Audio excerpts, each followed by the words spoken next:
Bitcoin and gold. Turns out the ratio is a pretty good proxy for investors' risk appetite. Have a look here. BTC Gold generally trends with stock prices, investors preferring the volatility of Bitcoin when they're in a risky mood, preferring gold when they turn cautious. Important non-confirmation to notice, back in 2021, ratio reverses from its then all-time high, makes a lower high, and the S&P quickly peaks. Same setup today, BTC Gold failing to confirm the higher high in stocks. Add to that, the S&P looks to be in the latter stages of wave 5, so there's the potential here for a decline that's bigger than 2022. Add to that this chart of short positioning in volatility futures. Here we are. This represents a massive bet that markets will stay quiet. The last major extreme in VIX shorts was also 2022, August 26. Back then, the VIX jumped 82% through the end of September as stocks got crazy volatile. So once again, investors are complacent with regards to volatility with respect to a sell-off. We think both are about to return in a big way. Foreign investments in U.S. equities just hit a record $163 billion in June. Foreign investors, we've said it before, they tend to arrive late in a bull market. It's just that the trend has to be in place long enough to really attract attention. We've used metrics like this to identify market peaks as far back as 2000. This time, foreign investors are coming in at the same time that markets are flashing weakness. This chart here is really incredible. Some 35% of small cap companies are losing money. It was closer to 45% a few years ago.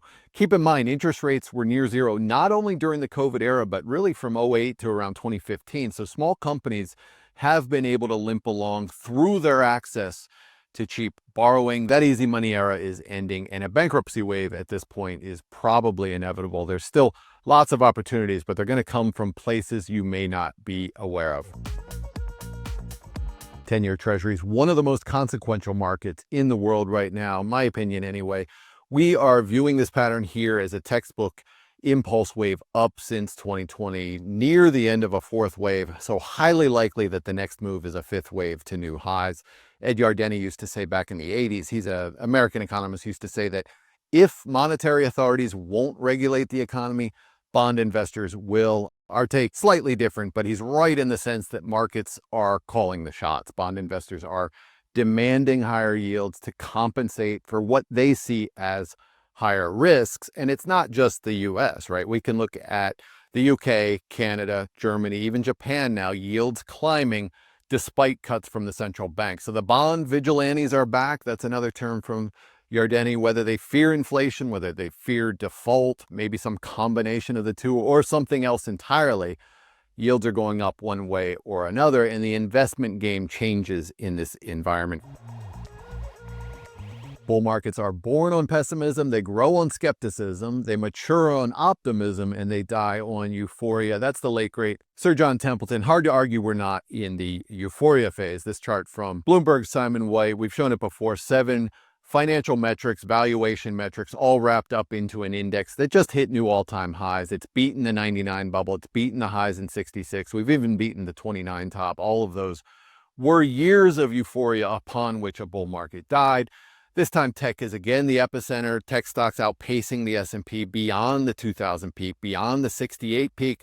No, these are not near-term timing tools, but historically speaking, it's been a terrible idea to buy the broad market with valuations at these kinds of extremes. It is said to be a recession when your neighbor loses their job. It's a depression when you lose yours. That's Harry Truman capturing the personal impact of economic downturns. The jobs picture has turned bleak. Non-farm payrolls here, a 3-month rate of change. When it approaches or crosses zero, this metric has preceded or accompanied many recessions in the past. December 2000, November 2007. Here we are now, rate of change hit 0.07. This is even closer to the zero line than it was in 07. Layoffs are surging. Even the government is shedding jobs now. Housing and construction jobs, highly, highly vulnerable. Building permits down 29% since the 2022 peak, just broke a 15-year trend channel. Our view is that stocks are the best leading indicator of general economic performance. Yes, the economy will hold up as long as stock prices do, but these indicators signal that trouble is building behind the scenes. For strategies on how to position your investments in this environment, go to elliottwave.com.